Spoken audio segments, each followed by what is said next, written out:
John Travis in Novato, California on the 11th of June, 2020, talking to Lindley Smith in Richmond, Virginia. And we met back in the 90s when you invited me to guest lecture at the medical school class on complementary alternative medicine. And then we lost touch for 20 some years. And Lena Miller mentioned you. Oh, yeah, okay. And I didn't know much about your other career at that point. So I've decided to find out a lot more today and find out who you are and why. And beginning with where you were born, your parents, siblings, influences that led to your career. And then we'll move through your education and life experiences and sharing your wisdom with the folks. So take it away. All right. I was born in Mount Vernon, New York, around 1935, and I've had four siblings. In fact, one of the siblings was most instrumental in my going into medicine. I had a sister who was a year and a half younger, who developed congenital or had congenital heart disease and had tetralogy of Fallot.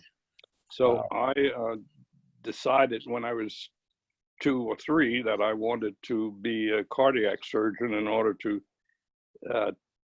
fix my sister. Went on and went through school in Mount Vernon, New York, graduated from high school and went on to college. I got my BS degree from Long Island University and a medical degree from Meharry Medical College in Nashville, Tennessee. And at that point was drafted into the military during the Vietnam War and went into the Special Forces, the Green Berets, and went from Fort Bragg to Southeast Asia, and from there an interim tour to Germany, and from Germany went on to my specialty training in ophthalmology in San Francisco, Letterman Army Medical Center. Oh, yeah, the old Letterman, probably. They built a new one when I was an intern. Yeah, it was. I think it's been demolished now. It's not no longer in existence.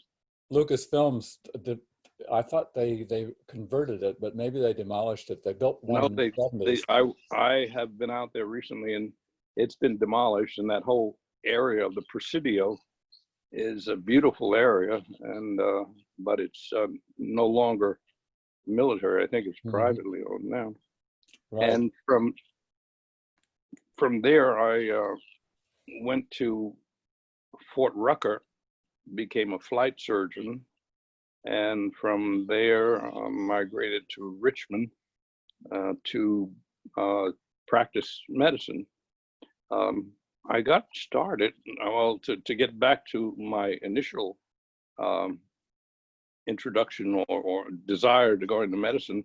My sister died at age 13. I was 15, and consequently changed my life direction. I no longer desired to be a cardiac surgeon. I really didn't know what I wanted. I knew I wanted to be a physician, but not really what I wanted to do. But then in the military, I ran upon a friend who became a friend who was an ophthalmologist, and Ernie Avey from Oregon.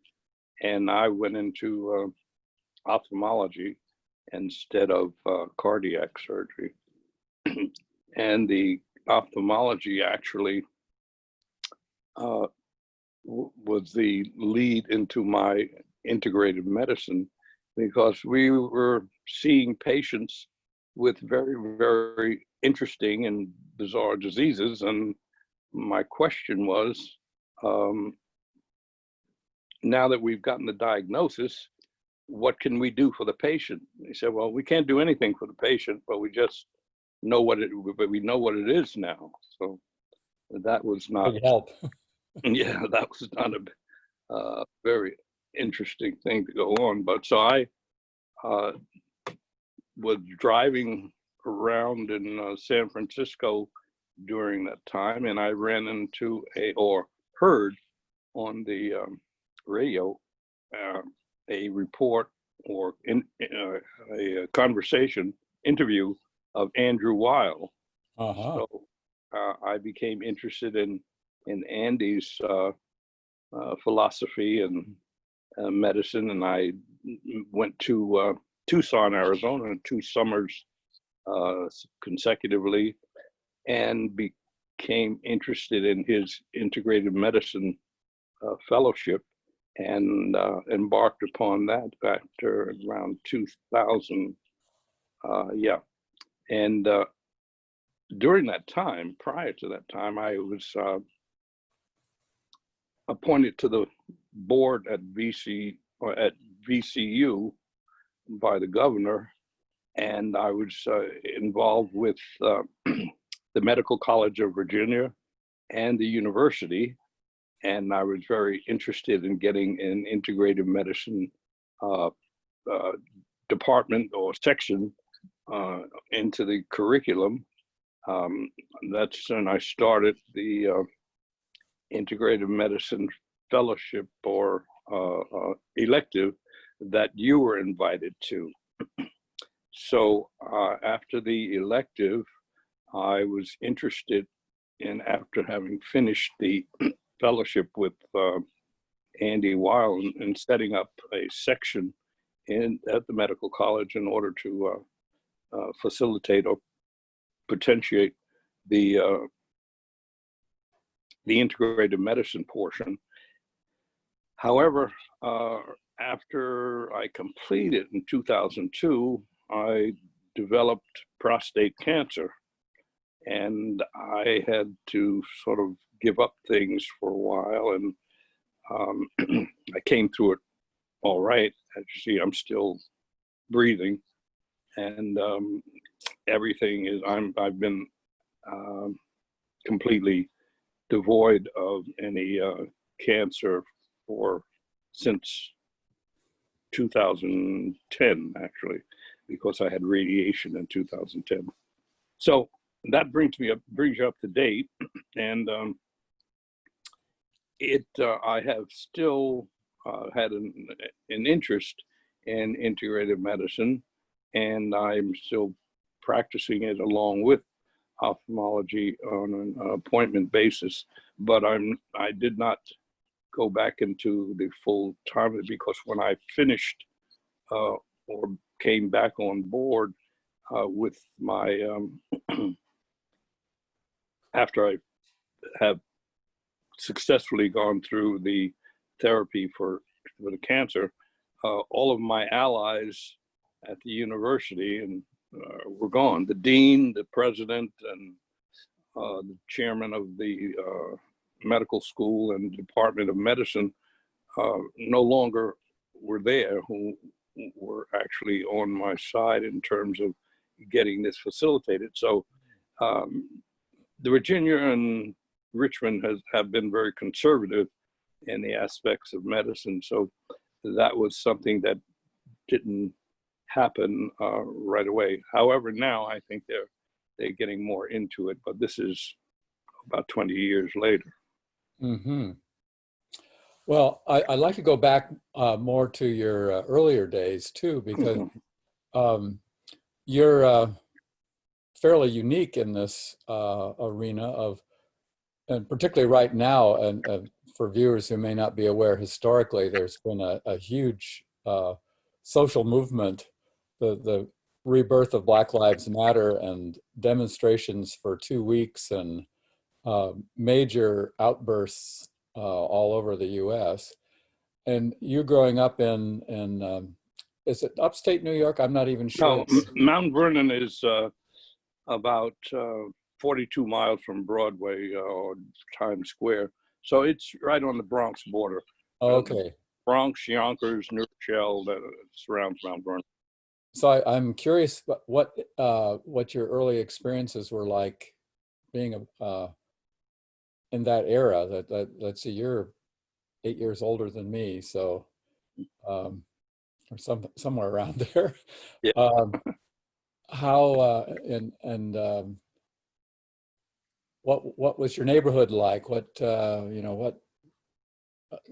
what influences shaped or didn't shape your direction? Well, now that you mentioned Mount Vernon, was certainly a suburb of New York City in New York. However, we also, even though it was not as prominent and flagrant as the South, there was certainly some racial discrimination in that town. I remember very vividly having walking on the north side of town, which literally Mount Vernon was separated geographically by the railroad tracks. There was a railroad that ran right down the middle. It was New Haven Railroad, and on the north side of New Haven was just about 100% white, and on south side was the minority population. So I was walking to, and I had very dear friends on both sides. I went to school with them. I was walking on the north side one day, and a policeman stopped me and got out the car and asked me what I was doing on that side of town. I didn't belong there. So that was my first inference with law enforcement in terms of, a very stupid and unnecessary comment. So after that, my middle school advisor called me in and said, Lindley, we have your program made out for high school, and we want you to see it. So I looked at it, and I said, well, where do you have me going? There were two schools in Mount Vernon. A.B. Davis was a college prep, and Edison Tech, which was a technical high school. They had trades and et cetera. So she said, well, we'll have you go into Edison Tech so you can get a job when you get out of school and be successful in a trade. I said, well, I don't want to. I want to go to college. She said, well, why do you want to go to college? I said, I want to become a doctor. She said, oh, you can never become a doctor. You could become a lab technician, but you could never become a doctor. So consequently, that made me, it fired me up more. And you showed her. My parents were very irate also. So consequently, I did go to A.B. Davis and graduate and went on through to medical school. Now, this was before a lot of the civil rights, or was it? Yes, this was in 1953. Yeah. So how integrated was your school? School was integrated, although it wasn't. We didn't have that many African Americans. We had out of a class of 460 graduating class, I think we had 18 African Americans, and most of them went on to college, but it was not a school that was noted for its enrollment of African Americans. But it was a very good school, and I had an excellent education because it was at that time noted to be the #1 high school in the country. E.B. White graduated from there. Dick Clark was there. Ralph Branca, any number of notables. What's his name? Carney, Art Carney, who was on the with Jackie Gleason. Right. His nephew was in my class, along with another number of notables. So it was a good education. Great. And then you went to college where again? I went to college, first of all, at St. Paul's College in Lawrenceville, Virginia, and they did not have the prerequisites for medical school because I didn't have any money. So I got a full scholarship there, an athletic scholarship. And I stayed 2 years and transferred after that to Long Island University, where I finished my Bachelor of Science degree, and went on to medical school after that. So what sports were you good at? I'm sorry? What sports, if you had an athletic Oh, scholarship? I went for football and track. Uh-huh. So then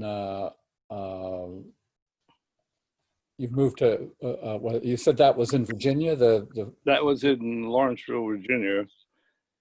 And from there, as I said, I migrated. I went back home. uh-huh. And because they didn't have the prerequisites to get into medical school, and finished at Long Island University, which I dabbled in politics there too for a while, and became student council president my senior year.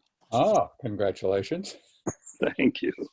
So then you went to Meharry in Tennessee, and how was that for you? Was it easy? It was a busy experience, as you well know. That medical school is not difficult. It's just that so much material Mm-hmm.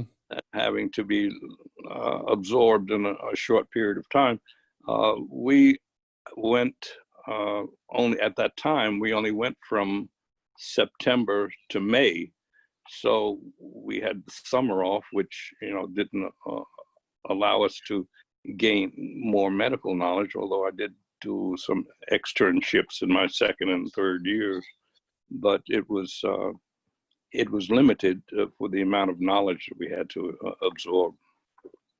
And then you did, at that point, the internships were not merged with My residency. internship was in Valhalla in White Plains, New York Medical College, which was, it was a teaching hospital, New York Medical College. It was Grasslands County Hospital.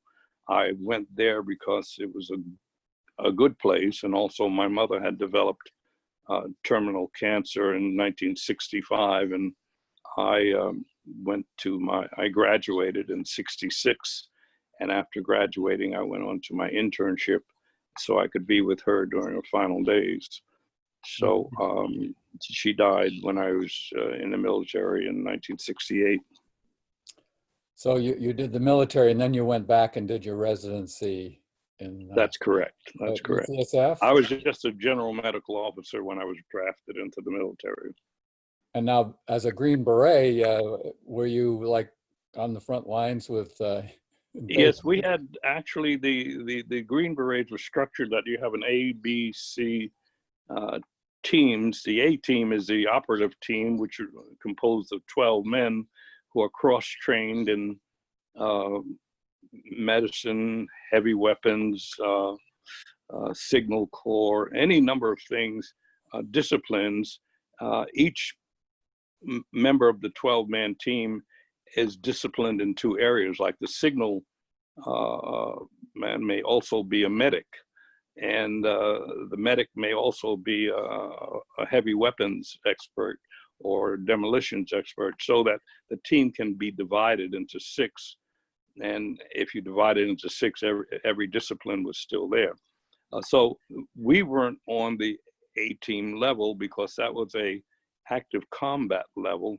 We were on the B team, and whenever the A team medics had problems out in the field, they would drop us in or have us get out there as we could to assist them.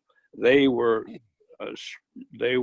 educated and certified in about 4 or 5 areas. They could do cut downs, tracheostomies, amputations, any emergency procedure like that they were trained to do. They went to 96 weeks school in at Fort Bragg, North Carolina, which we taught at, and these were young kids who were very well trained. They were all very bright. Their average IQ was about 130, and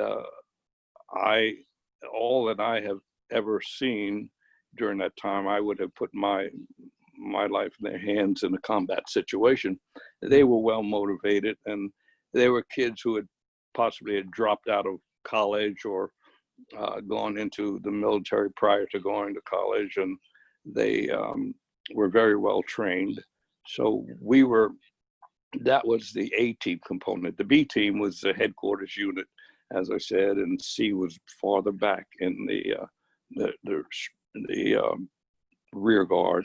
So I was dropped into two firefights while I was there for a year, and I kept my head down, but so I'm still alive. But it was different, exciting, and war is not where you want to be at any time. Yeah.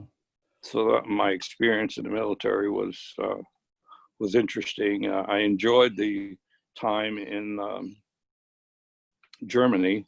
Once I got my job there was to travel to all the NATO countries to make sure that our medics, and we had medics in all of those NATO countries, and make sure that our medics had proper training and also equipment on that in the area. So it was a very enjoyable traveling and light job, just to take care of all of those things. I was the group surgeon, as they called us, and I was the only one in Germany for the special forces unit they had there in Bad Tölz, Germany. It was about 43 kilometers south of Munich. Mm-hmm. So then you went on for your residency, and was that UCSF? That was at University of California, San Francisco. Yeah. In conjunction with Letterman Army Medical Center. So you were still in the Army then when I was still in the Army then. Uh-huh.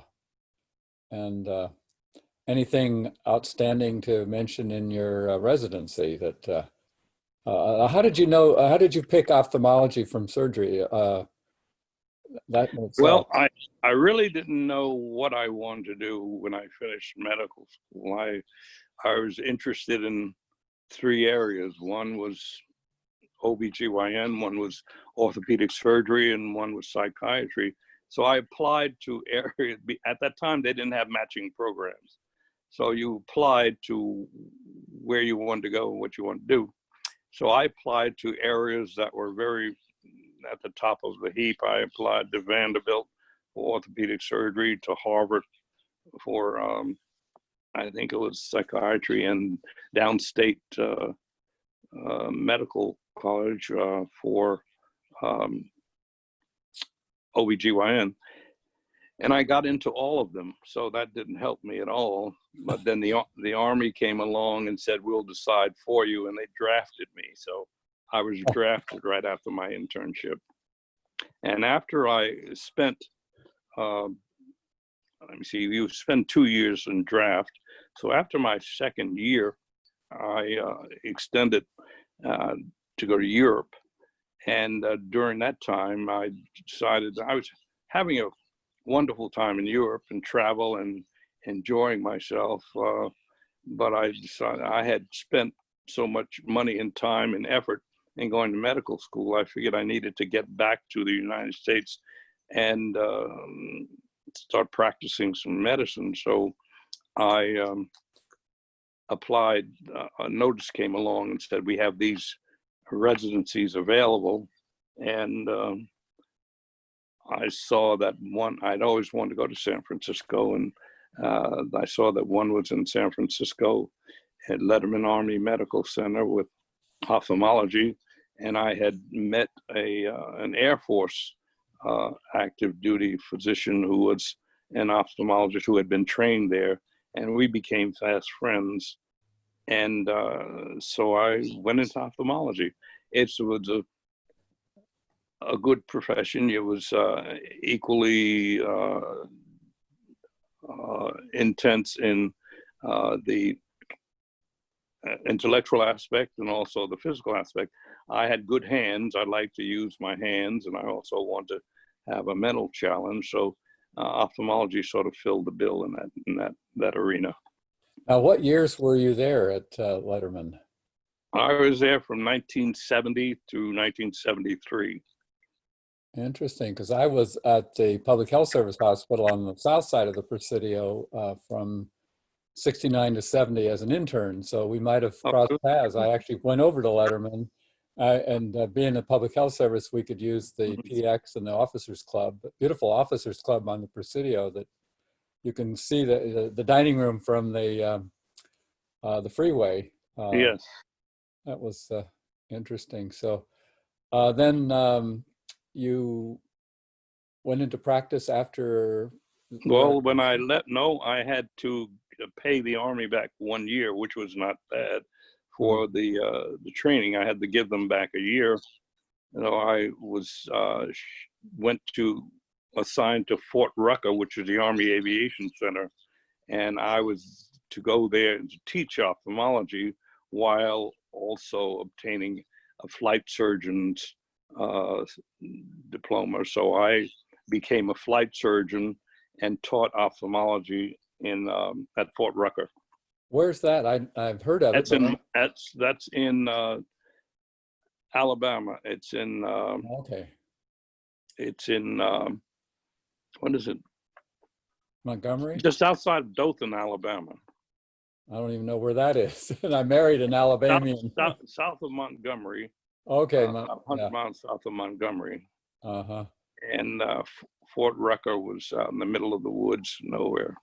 Mm-hmm. But it's the largest Army Aviation Center. And we had Navy, Air Force uh, physicians who were going through the flight surgeon school also. Oh, so that's the schools, the That's primary. where they trained the flight surgeons. Mm-hmm. Um, and then into practice. Then I migrated to Richmond. Actually, I was not too unhappy in the military, and I was going to make it a career until I think it was Thanksgiving of 1969 or 70, 70 it was. And I saw not Thanksgiving, Christmas time. I saw the schedule, and the schedule had me on the emergency room duty for Christmas Day. Now, at that time, I was a field grade officer, I was a major, and I also had a family. I had 5 boys and a wife, and I really wanted to spend Christmas Day with them. So I went to the commanding officer and I said, look, I have 5 children I want to spend Christmas with, and we have 3 bachelor physicians here and 2 Jewish physicians here who don't celebrate Christmas. Right. So I will change with them. I'll take their days from any other time. Even though I didn't want to be in the emergency room, because as I said, I was a field grade officer in the emergency room. But he just said, well, your number came up and you'll have to do it. So that was it. I said, that's enough for the military. So I left after that September. I had served my tour. So I went to Richmond, came to Richmond to start practicing. Now, how'd you pick Richmond? Well, I really wanted to go back home, but I had a family that was pretty large. My mother had 14 brothers and sisters. My father had 9 brothers and sisters, and they were all in Mount Vernon and along with other relatives. So I figured my office would be full every day, but I wouldn't make a dime. But so I said, I'll go someplace else and send them the money if they need it. So because I was the first in the family on both sides to go beyond high school on to college. Mm-hmm. So I did looked for over lots of areas. California. I wanted to stay in San Francisco. It's a beautiful area, as you know. It was someplace that I decided I was going to stay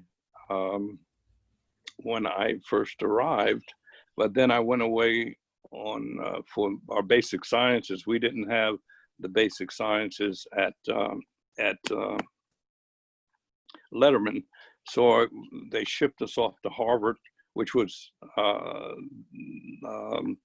done in Waterville, Maine. It was the Colby College, I believe, Waterville, Maine, for the summer. That was the best summer I ever had. And I stayed there for the summer from June through September and went back to San Francisco. And by the time I got back to San Francisco, 5 new ophthalmologists had come into town. So I said, well, I really don't need to stay here now. I needed to make a little bit more fast because of the 5 boys and the expenses that I had in medical school, etc.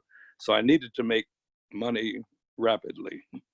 Now let's go back and trace your family history, like of your personal family. You picked up a wife somewhere along the way, and then started having kids. Where did you meet? And well,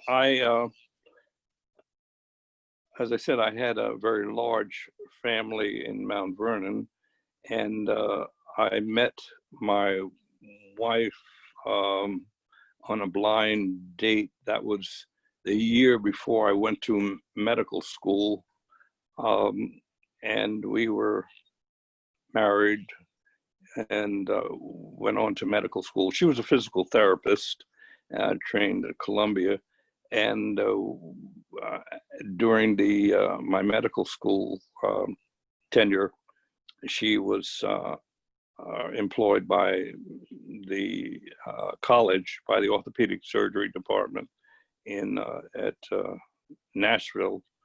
And we had, as it subsequently had, 5 children, all boys, and then went from there to Letterman, and then Fort Rucker. So after she had all of the children, I really wanted her to not to work anymore, to stay home and take care of the children. So I really needed to get out there and earn a living. Mm-hmm. And now back again to how you got Richmond in particular. Was there a friend or a draw? Well, I had 2 classmates who are still here, and they urged me to come to Richmond because they, not that I ever wanted to have, or not that I ever had, an African American practice solely. In fact, I don't now. I have, but they didn't have a black doctor here, ophthalmologist, and I came, although my practice turned out to be about 60-40, and that was good for me, and it still is about that rate, maybe about 50-50 now. But it was a place that needed a place and really wanted me, and they gave me a good reception, and I was busy from the first day on. I said my classmates had hired a receptionist and set up an office for me. So my first day, I had about 4 patients when I walked into the office. So it's a group practice, or no, it's not. It wasn't a group. I was solo practice, but they were here in their own private practice. I see. So you've been solo all this time, and you're still practicing? Yes, I have. I'm still, well, now I'm semi-retired. I only practice 3 days a week, Tuesday, Wednesday, and Thursday, and I'm take off Monday and Friday. Mm-hmm. So I got you on a Thursday. How was that? The short day? Well, Thursday, since the COVID has emerged, the place that I worked for myself Tuesday and Wednesday. On Thursday, I had volunteered for the free clinic, and the free clinic is closed now and due to COVID, and they will open again, I believe, about the middle of the month. Mm-hmm. But that's volunteer work that I do. Now, I've interviewed a lot of the founders, starting with Norm Shealy and Gladys McGarry, who founded the American Holistic Medical Association, and then that morphed into the Academy of Integrative and Holistic Medicine, and pretty much a lily white organization. And wondered, have you had any connection with the organized aspects of holism, or are you totally self-taught and Well, no, as I said, I did a fellowship with Andy Weil. right? And as far as practice concerned, I did set up a clinic here in Richmond around 2007, or it was earlier than that. And I was the only physician there, but I had ancillary personnel, nurse, a physical. It was a group practice that had everything from physical application. It was and also psychiatric, or not psychiatric, but psychology, and it crossed the gamut in terms of healthcare, and that was rather successful for about 3 years. And then we had some problems with two of the founders, or one of the founders, and that dissolved. So I went out just on my own and did it more from an appointment process than a regular clinic. And that's what I'm still doing at this time. So tell me more about how you've brought holism into ophthalmology, which is generally considered highly specialized. And well, actually, when I first started holism or integrative medicine after finishing the fellowship in Tucson, I wasn't doing ophthalmology as such. I had gone just to integrative medicine, and that's all I really did. I did the ophthalmology went back to ophthalmology after the integrative medicine practice folded here in Richmond.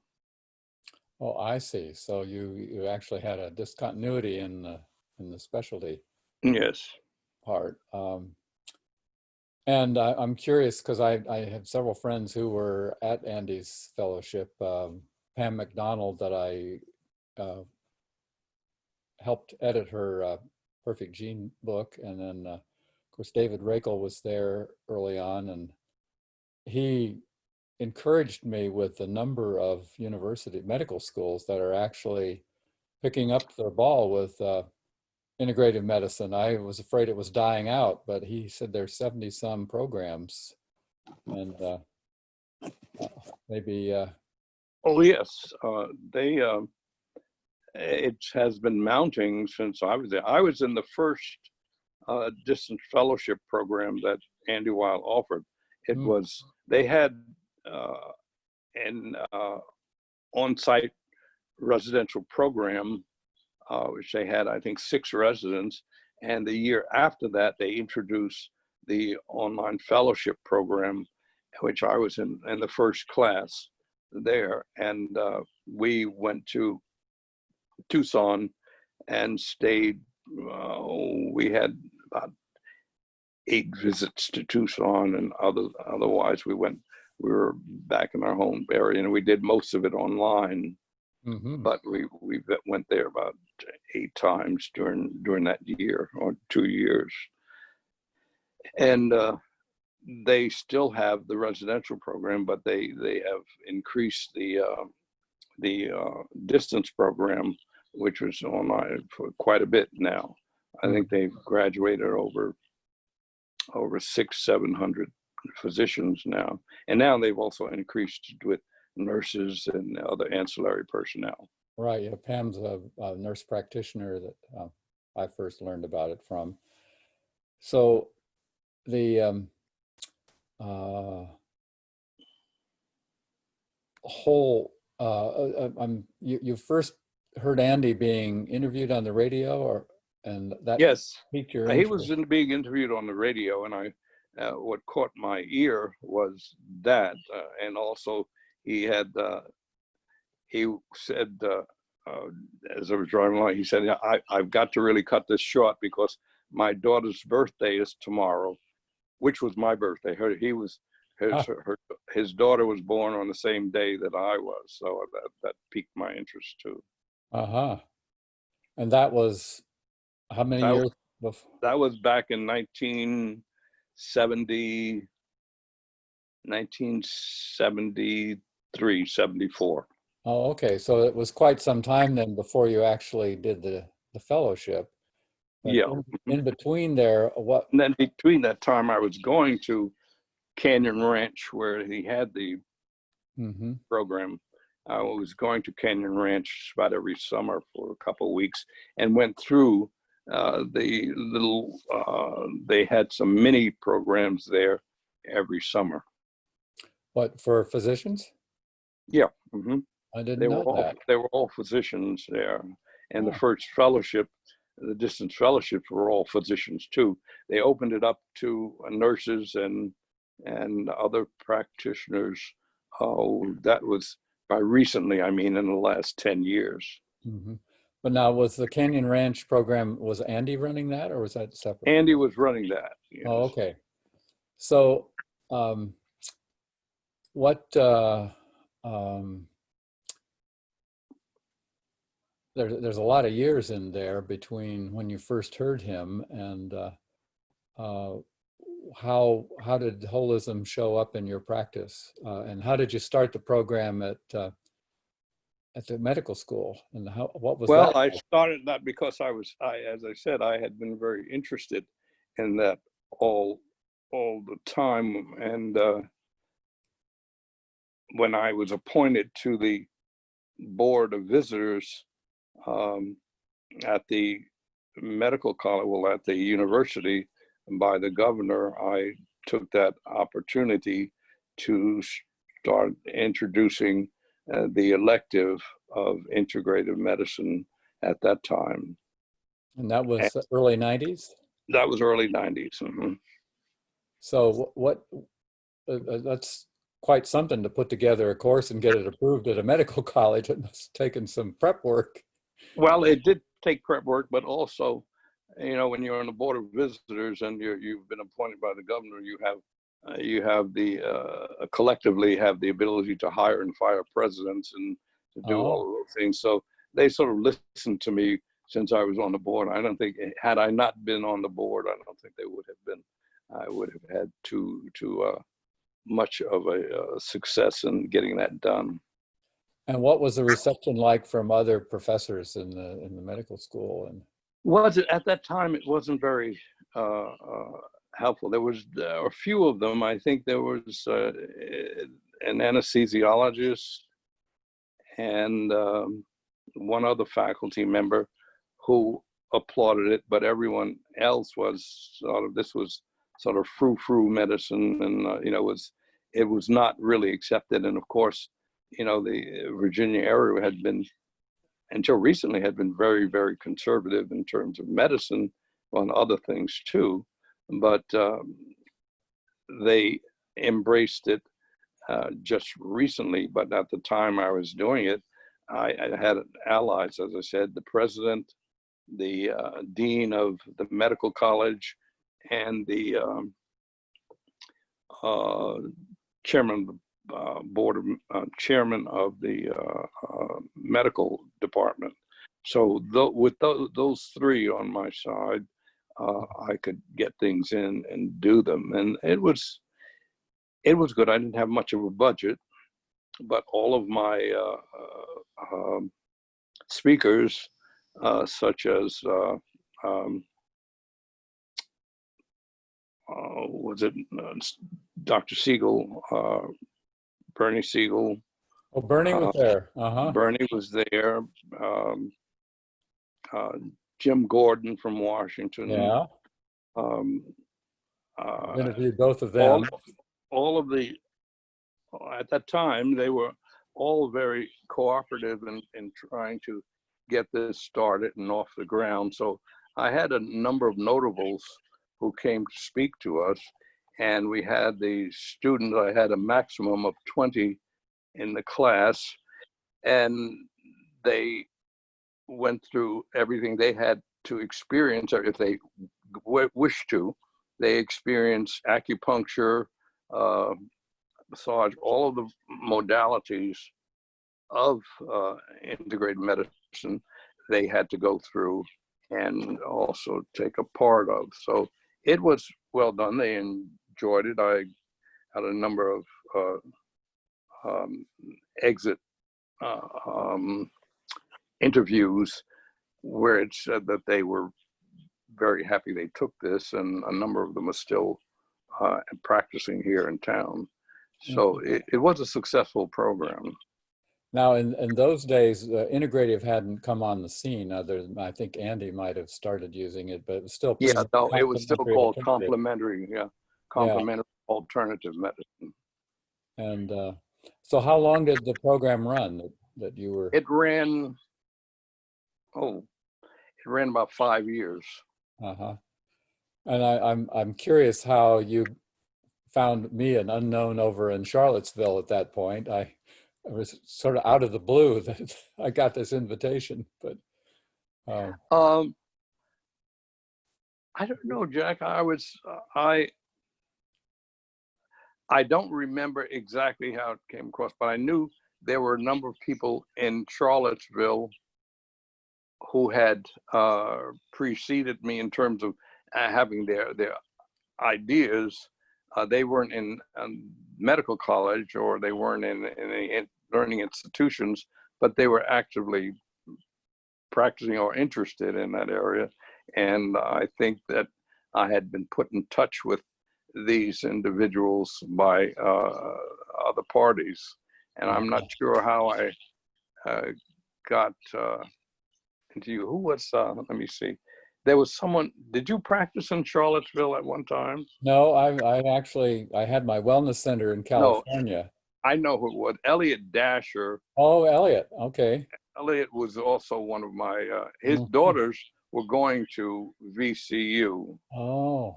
And I read some of his work and got in touch with him, and he came down and spent some time and talked to me. Sandra McClanahan also was there. But also Albert. Marty Albert. Marty Albert was practicing in Charlottesville at the time. Right. I think he's in California now, but he was also instrumental in getting people for me and coming down. Interesting. Yeah. Well, Marty's actually Nashville, Oregon, Ashland, Oregon. Oh, really? Oh, okay. Just over the California border. But I see. Yeah, we've been friends for 45 years. So, interesting. Any other thoughts for future generations, from wisdom you can pass on? And well, I'd like to see, as it's going now, it's really caught on, and I think that it's certainly a way of life. I'd like to see it become more mainstream medicine, because certainly, as you know, prevention is probably the correct way to practice medicine, and I would like to see the medical establishment embrace integrative medicine on a greater scale than it has now. I think it would not only help people prevent things, and also save lots of money in terms of exactly. Yeah. You know, our bang for the buck is pretty weak compared to so many other much better medical systems that cost a lot less. I live in Australia half the year and get much better care there, and it's all free. So yeah, there's a lot to learn, and we're not learning it very fast.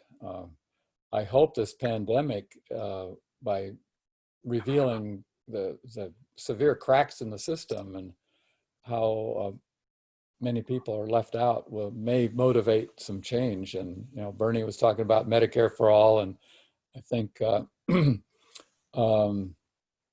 several of the other candidates, I don't know, Biden's talked about lowering it to age 60, but that'd be a step anyway. But yeah, it's we got a long way to go. That's true. So any other thoughts? Not really. As I said, I'm very enthusiastic about continuing the area of integrative medicine, and I would like to see more of it utilized in the United States. But I don't have any groundbreaking or ideas to how to implement this. Mm-hmm. Well, it's been great to reconnect after all these years. And Well, thank you. I appreciate your contacting me and allowing me to interview and allowing me to have this time. But it's been great seeing you again. And I remember seeing you after all these years and the contact, attempting to do contact lenses with you. oh, yes, yes, that was quite a story. I'm going to stop the recording now and we can chat about that. So thanks again. You're quite welcome. Thank you.